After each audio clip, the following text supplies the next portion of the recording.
સુરત શહેરના નાનપુરા વિસ્તારમાં આવેલ મચ્છી માર્કેટનું નામ Shri Narendra Modi wholesale fish market રાખવામાં આવ્યું હતું. આ નામને લઈને વિવાદ સામે આવ્યા હતા અને વિવાદ થયા બાદ મહાનગરપાલિકાએ આ બોર્ડને ઢાંકી દીધો છે. અને અત્યારે તસવીરોના માધ્યમથી આપ જોઈ શકો છો કે આ જે નાનપુરા વિસ્તારમાં આવેલ ફિશ માર્કેટ છે જે ગવર્મેન્ટની ગ્રાન્ટથી બનાવવામાં આવ્યું છે. અને આ જે પહેલાં જે બોર્ડ આપને દેખાઈ રહ્યું છે ઢાંકી દેવામાં આવ્યું છે, અહીંયા લખેલું Shri Narendra Modi wholesale fish market, આ નામકરણ અહીંયા કરવામાં આવ્યું હતું. હવે વિવાદ થયા બાદ આ બોર્ડને ઢાંકી દેવામાં આવ્યો છે. એ તસવીરો આપ જોઈ શકો છો. અને નાનપુરા વિસ્તારમાં આ એક ફિશ માર્કેટ બનાવવામાં આવી છે. ત્યાંની આપણી તસવીરો હું જણાવી દઉં છું કે કઈ રીતની અહીં તસવીરો છે અને આ ફિશ માર્કેટ બનાવવામાં આવ્યું છે, કેટલી ગ્રાન્ટથી બનાવવામાં આવ્યું છે અને કેટલા દિવસમાં બનાવવામાં આવ્યું છે અને વિવાદ કેમ થયું હતું અને હવે બોર્ડને કેમ ઢાંકી દેવામાં આવ્યું છે. તો એમની આ જે કલ્પેશભાઈ છે એમની સાથે પણ વાત કરી, સ્થાનિક કારોબારી પણ છે અને એસોસિએશનના પ્રેસિડેન્ટ પણ છે. કલ્પેશભાઈ, આ જે ફિશ માર્કેટ છે, આ જે નામ બોર્ડ કેમ ઢાંકી દેવામાં આવ્યું છે, પહેલા નામ શું રાખવામાં આવ્યું હતું? પહેલા સાહેબ આઈડિયા હોલસેલ માર્કેટનું અમારા એસોસિએશન મારફત નામકરણ કરી નાખવામાં આવેલું હતું કે પ્રધાનમંત્રીજીએ આટલું બધું અમને જે મદદ કરી છે અમારા સમસ્ત ભારત દેશના અને અમારા કહારમાચી સમાજ માટે જે વર્ષોથી મચ્છીના ધંધા પર નિર્ભર છે, બરાબર, એમના માટે કોરોનાના કપરા કાળમાં જે 20,000 કરોડનું મંત્રાલય બનાવ્યું હતું અને એના આધારે અહીંયા 3 કરોડની ગ્રાન્ટ આવીને પછી આ માર્કેટ બન્યું છે. એટલે અમે લોકો એવું નક્કી કર્યું કે આપણે આ માર્કેટનું નામ જો પ્રધાનમંત્રીના નામથી કરીએ તો બહુ સારું રહેશે કે એટલે અમે પહેલાં નામ રાખેલું હતું Shri Narendra Modi wholesale fish market. અને સાહેબ આ માર્કેટ પ્રાપ્ત કરવા માટે આ અમે લોકો 2016ની અંદર સૈદ્ધાંતિક મંજૂરી મળી હતી, જેની અંદર આદરણીય CR પાટીલ સાહેબ, આદરણીય દર્શનાબેન જરદોશ સાહેબ, એમને આર્કિયોલોજી ડિપાર્ટમેન્ટમાંથી અમને NOC અપાવવા માટે એટલી બધી મદદ કરી છે કે જેથી અમારું આ બાંધકામનું કોર્પોરેશનને બાંધકામની કાયદેસરની મંજૂરી મળી. અમારા લોકલ લેવલે ધારાસભ્ય શ્રી પૂર્વ વિધાનસભાના અમારા આદરણીય અરવિંદભાઈ રાણા સાહેબ છે, પછી પશ્ચિમ વિધાનસભાના પૂર્ણેશભાઈ મોદી સાહેબ છે, બરાબર, ત્યારે જે પછી અમારા લોકલ કોર્પોરેટરશ્રીઓ છે. એટલે ભારતીય જનતા પાર્ટીના દરેક સંગઠનને એટલું બધું અમને સપોર્ટ કર્યો છે.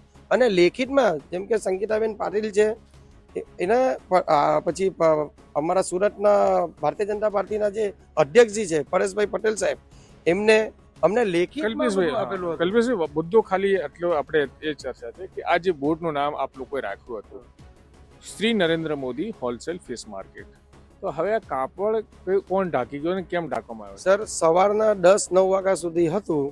કોણ ઢાંકી ગયું છે અને કઈ સંસ્થા ઢાંકી ગઈ છે એનું મને કોઈ જ્ઞાન નથી સાહેબ. અને આ નામ રાખવા માટે જે હમણાં 2-3 દિવસથી વિવાદ ચાલી રહેલો છે સાહેબ, એ પણ એ વિવાદ ન થાય વધારે એટલા માટે અમે લોકોએ કાયદેસરની એપ્લિકેશન કરી દીધી છે સુરત મહાનગરપાલિકામાં કે આ નામ જ અમારે રાખવું છે. એના માટે જે કંઈ પણ કાયદેસરના પગલાં લેવા છે કોર્પોરેશને એ આપ લો અને આ વિવાદનો અંત લાવો. તો આ જે માર્કેટ છે કેટલા કરોડની લાગતથી બન્યું છે, કેટલી દુકાનો છે અને કોને કોને એલાઉટ કરાયા છે, કેટલા લોકોને થઈ ગયું છે? સર, આ માર્કેટ છે એની અંદર 80 સ્ટોલ બન્યા છે, પાર્કિંગ બન્યું છે, કેન્ટીન બની છે, કોલ્ડ સ્ટોરેજ બન્યું છે, સારામાં સારી સુવિધા છે.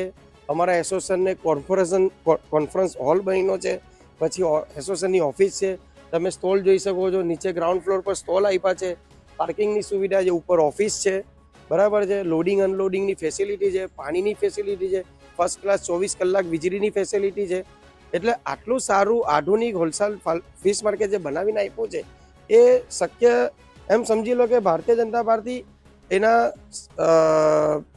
આદરણીય વડાપ્રધાન મોદી સાહેબના આશીર્વાદથી આ સારી રીતે આ બન્યું છે. અને કેટલું ભાડું ચૂકવાય છે? 80 લાખ રૂપિયા વર્ષનું ભાડું અમે ચૂકવીએ છીએ સાહેબ. કેટલી દુકાનો મળીને 80 લાખ રૂપિયા વર્ષનું થાય છે? ટોટલ 80 દુકાનો છે. પ્રત્યેક વેપારીનું મંથલી 9,000 ભાડું છે. વીજળી બિલ, વેરો, અન્ય ટેક્સ સાથે અમારે 10-12 હજારનું ભાડું થાય છે મહિનાનું. અને ભાડાની સિસ્ટમ એવી છે જે હમણાં સ્ટેન્ડિંગ કમિટીએ ઠરાવ કર્યો છે કે 43 લાખ રૂપિયા 54,000 રૂપિયા પ્રત્યેક વેપારીએ ડિપોઝિટ ભરવાની છે 6 મહિનાની એડવાન્સ, અને 6 મહિનાનું એડવાન્સ ભાડું ભરવાનું છે 9,000 રૂપિયા લેખે.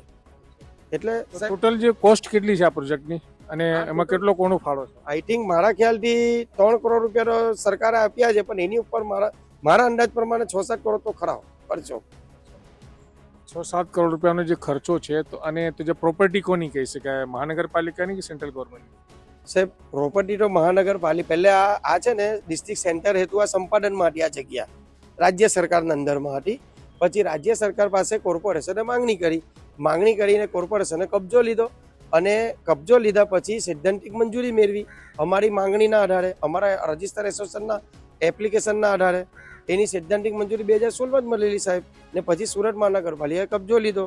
ત્યારબાદ કોર્ટ કચેરીના પ્રોબ્લેમ્સ આવ્યા, એનઓસીના પ્રોબ્લેમ્સ આવ્યા, એટલા માટે ને પછી કોરોના આવી ગયું એટલે 10 વર્ષ આમાં નીકળી ગયા સાહેબ. 2016માં સૈદ્ધાંતિક મંજૂરી મળેલી કે અહીંયા માર્કેટ બનાવવામાં આવશે, તો હવે જે વિવાદ સામે આવ્યો છે તે વડાપ્રધાન નરેન્દ્ર મોદીના નામથી આ રાખવામાં આવ્યું છે, તો એ ના હોવું જોઈએ. એને લઈને તમારે શું કહેવું છે? કેમ કેટલા જે માર્કેટમાં જે તમારા માછલીનો ધંધો કરે એ લોકો જ કરી રહ્યા છે. સર, જે લોકો કરે છે ને એ અલગ પાર્ટીથી બિલોંગ કરે છે. એ લોકોની વિચારધારા કેવી છે એ મને સમજ નથી પડતી. પરંતુ સાહેબ હું એમ કહેવા માંગુ છું કે આ કોઈ નામ બાબતનો વિવાદ કરવાનું કશું કારણ જ નથી. એનું કારણ છે સાહેબ કે નરેન્દ્ર મોદી સાહેબનું જે નામ છે ને એનું કોઈ વિવાદનું કોઈ આ વસ્તુ આવતું જ નથી. કે જે પ્રધાનમંત્રી છે ને એ કોઈ નોનવેજ કોમ્યુનિટી અને વેજીટેરિયન એના નથી હોતા. પ્રધાનમંત્રી આખા દેશના છે, બરાબર છે.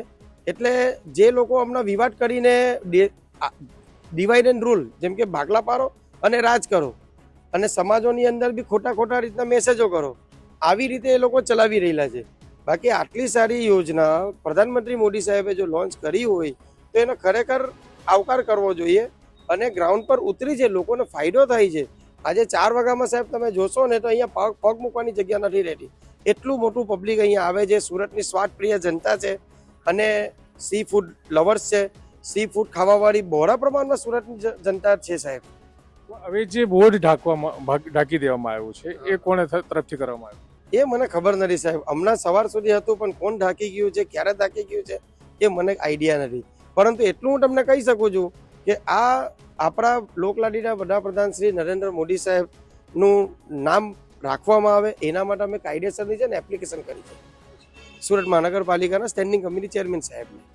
એક પ્રશ્ન એ થઈ રહ્યો છે કે જ્યારે આ પ્રોપર્ટી સરકારી ગ્રાન્ટમાંથી બની છે, મહાનગરપાલિકાએ ફાળો આપ્યો છે, કેન્દ્ર સરકારે ફાળો આપ્યો, તો નામકરણની જે વિધિ છે એ ક્યાંક ને ક્યાંક મહાનગરપાલિકાનો સાંસ્કૃતિક વિભાગ કરવાનો હોય છે, ઓફિશિયલી કરવાનો હોય છે. તો જાતે નામ રાખી દીધું એટલા માટે આ ઢાંકી દેવામાં આવ્યું જેવું લાગે? સર, એ અમારા લોકલાડીના વડાપ્રધાન સાહેબ સાથે અમારો જે પ્રેમ છે સાહેબ, અમારા માછી સમાજનો, અમારા વેપારી લોકોનો.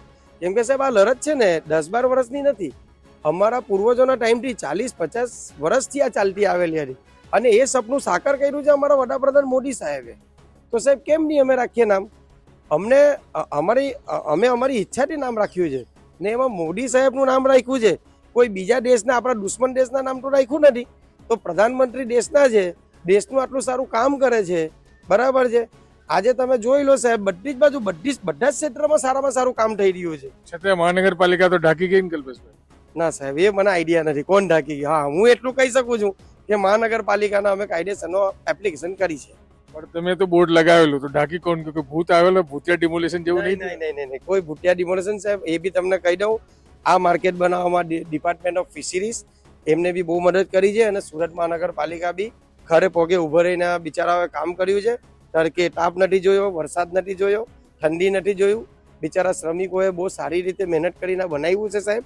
અને અમારા બધા નાના ગરીબ માછીમાર સમાજો માટે આ રોજગારી થઈ છે. અને જે લોકો વિવાદ કરી રહ્યા છે, હવે તમને મારે ન કહેવું જોઈએ પણ મારા તમને એક મુદ્દો કેવો છે કે સાહેબ, કોંગ્રેસ કાળની અંદર 2006ની અંદર તમને કહું કે આ નેશનલ ફિશરીઝ ડેવલપમેન્ટ બોર્ડની રચના કોંગ્રેસ પાર્ટીએ કરેલી. એમાં શરદ પવારજી છે ને કૃષિ પ્રધાનમંત્રી હતા.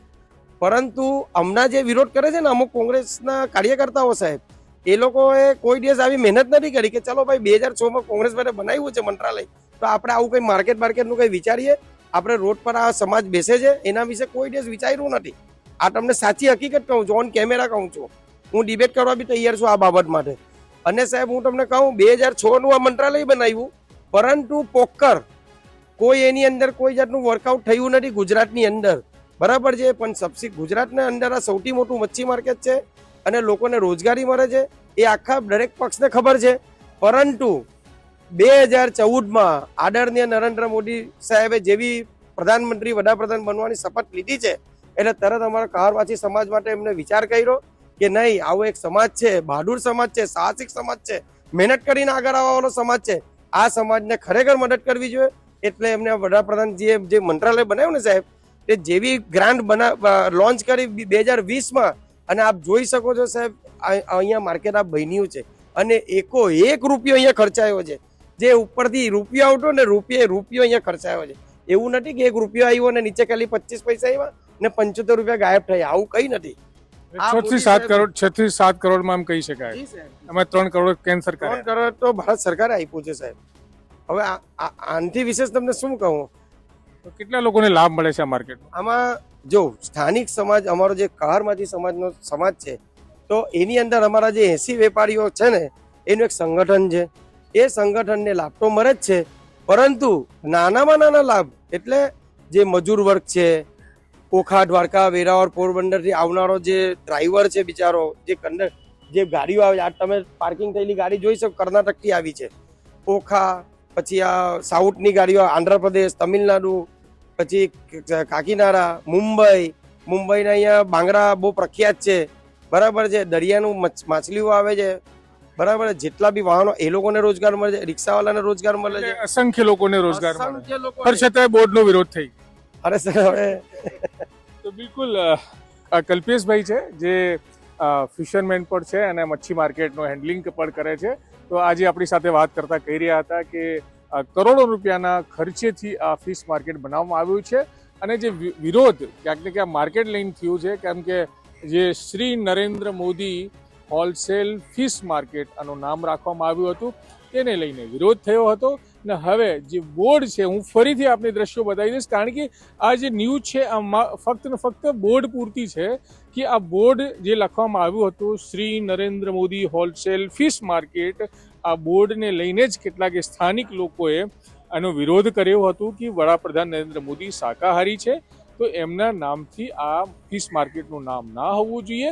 અને વિરોધને લઈને જ આ જે છે હવે, કેમ કે કલ્પેશભાઈને તો ખબર નથી આ બોર્ડ કોણ ઢાંકી ગયું છે, પણ જાણવા મુજબ કે મહાનગરપાલિકાએ આ બોર્ડ ઢાંકી ગઈ છે. કલ્પેશભાઈ એમ કહી રહ્યા છે કે એમને સરકાર તરફથી સપોર્ટ મળ્યું છે, ગ્રાન્ટ મળી છે, એટલા માટે જ એમને નામ વડાપ્રધાનના નામથી રાખ્યું હતું, Shri Narendra Modi wholesale fish market. તો એમને ઇમોશનલ તરીકે, ભાવનાત્મક તરીકે એમને આ નામ રાખ્યું હતું. પણ હવે આ બોર્ડ કોણ ઢાંકી ગયું છે એ એમને ખબર નથી. પણ મારી માહિતી મુજબ કે મહાનગરપાલિકા, કોઈ પણ ગવર્મેન્ટ બિલ્ડિંગ કન્સ્ટ્રક્શન થતી હોય, કોઈ પણ સાઇટ બનતી હોય, તો મહાનગરપાલિકાનું સાંસ્કૃતિક વિભાગ જે છે એ નામકરણની વિધિ કરતો હોય છે, માંગણીના આધારે પણ કરતો હોય છે. પણ આ તમામ લોકોએ કોઈએ માંગણી પહેલાં નહોતી કરી કે આ ફિશ માર્કેટના આ નામ હોવું જોઈએ. હવે આ જ્યારે વિવાદ થયું છે, ત્યારે 24 ઓગસ્ટના રોજ આ ફિશ માર્કેટનું નામ Shri Narendra Modi wholesale fish market હોવું જોઈએ, એવી માંગણી સાથેનો એક પત્ર સુરત મહાનગરપાલિકાને લખ્યું છે. પણ હવે એ જોવાનું રહેશે કે સુરત મહાનગરપાલિકા વડાપ્રધાન નરેન્દ્ર મોદીના નામથી જ આ ફિશ માર્કેટનું નામ રાખે છે કે બીજું કોઈ નામ રાખે છે, એ જોવાની બાબત રહેશે.